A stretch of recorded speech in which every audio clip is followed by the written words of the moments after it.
To understand the sheer scale of Anshu Bisht's reach, you only have to look at who shakes his hand. When your digital influence is recognized at the highest levels of government, you have reached the absolute peak of the creator landscape. That political validation is matched by immense material wealth. At 26, he holds the keys to a Porsche 911 Carrera S, a steel and glass testament to an empire built entirely online. But the man behind the GamerFleet persona inherited none of this. His trajectory started from zero, growing up as the son of a working-class public bus conductor. This is a story devoid of overnight viral luck or a random algorithm push. It is the meticulous documentation of a teenager using a digital escape hatch to drag his family out of real-world poverty. To grasp how he built one of the largest gaming communities in India, we first have to understand the immense financial gravity he was trying to escape.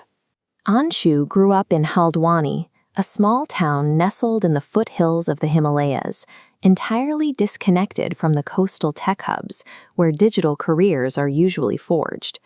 Like a lot of kids, his early ambitions lived on a pitch. He wanted to play professional football, chasing a ball on the pavement long before he ever picked up a controller. A strict upbringing and intense emotional conditioning at home slowly closed him off. Over time, that energetic kid retreated inward, becoming a deeply introverted teenager. That quiet isolation gave him a front-row seat to his family's reality. He began noticing the severe financial strain they lived under and the heavy physical toll his father paid every day just to keep them afloat. Desperate for an outlet, he turned to the internet. He pieced together a crude, basic computer setup to play games, completely unaware that a person could actually earn a living by streaming. Operating with zero resources meant he played out of pure necessity, not for profit. He forged a resilience that would later become the bedrock of his entire career. The early days of his channel were defined by sheer exhaustion. To support his family and fund his meager setup, he worked multiple grueling real-world jobs, pushing his body to the point of physical collapse. After those shifts, he would log onto YouTube and stream. For years, he poured thousands of hours into content creation, earning absolutely 0 rupees in return. The mental toll was staggering. Away from the camera, he battled severe depression and paralyzing self-doubt, regularly breaking down in tears behind closed doors. The glamorous idea of being a creator clashed violently with his reality, sitting alone in a dark room, talking to an empty chat, and burning out in isolation. He reached a point where he desperately wanted to walk away. Instead, he made a calculated choice to discard fleeting motivation entirely, relying strictly on mechanical consistency. True resilience is the brutal, repetitive choice to hit the go live button every single day, even when you are entirely convinced it won't work. That sheer volume of output eventually tipped the scales. The algorithm finally caught up to his consistency, placing his streams in front of established creators who recognized his raw work ethic. One of those creators was Tanmay Singh, known online as Scout. Scout provided a hard-earned mentorship, integrating Anshu into a network of high-profile creators that had previously been out of reach.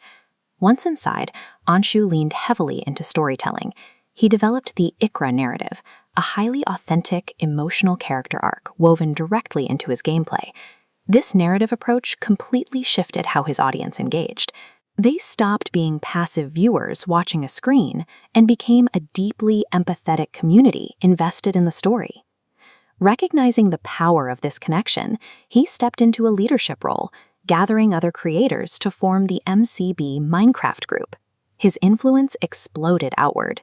He transitioned from a struggling solo creator into the central hub of an expansive, thriving gaming ecosystem. Under his guidance, MCB grew into a massive collective, demonstrating Indian gaming content was most effective when it functioned as a shared, interconnected universe. Anshu moved beyond simply playing games. He became the architect of an interactive digital universe where millions of young Indians found a place they belonged. All that digital momentum eventually translated into the exact thing he needed from the start: hard, tangible capital in the real world. He took those earnings and bought a sprawling dream home, physically uprooting his family from the struggling environment that had defined his childhood. The millions of subscribers and the luxury cars were secondary. The primary goal, which he achieved in his early 20s, was to completely and permanently retire his parents. The real victory was looking at his father and seeing a lifetime of crushing financial pressure finally replaced by pure relief. While a generation of influencers chased cheap trends and quick spikes in attention, GamerFleet won by playing a grueling, patient game of authentic storytelling. Despite the astronomical rise, he remains anchored. The studio upgraded, the hardware changed, but the work ethic of the boy from Haldwani stayed the same. His trajectory proves that a lack of resources and a systemic disadvantage can be entirely overwritten by a relentless, punishing determination. By securing his own future, GamerFleet proved that the barriers of the physical world no longer dictate the limits of what a kid with a connection can achieve.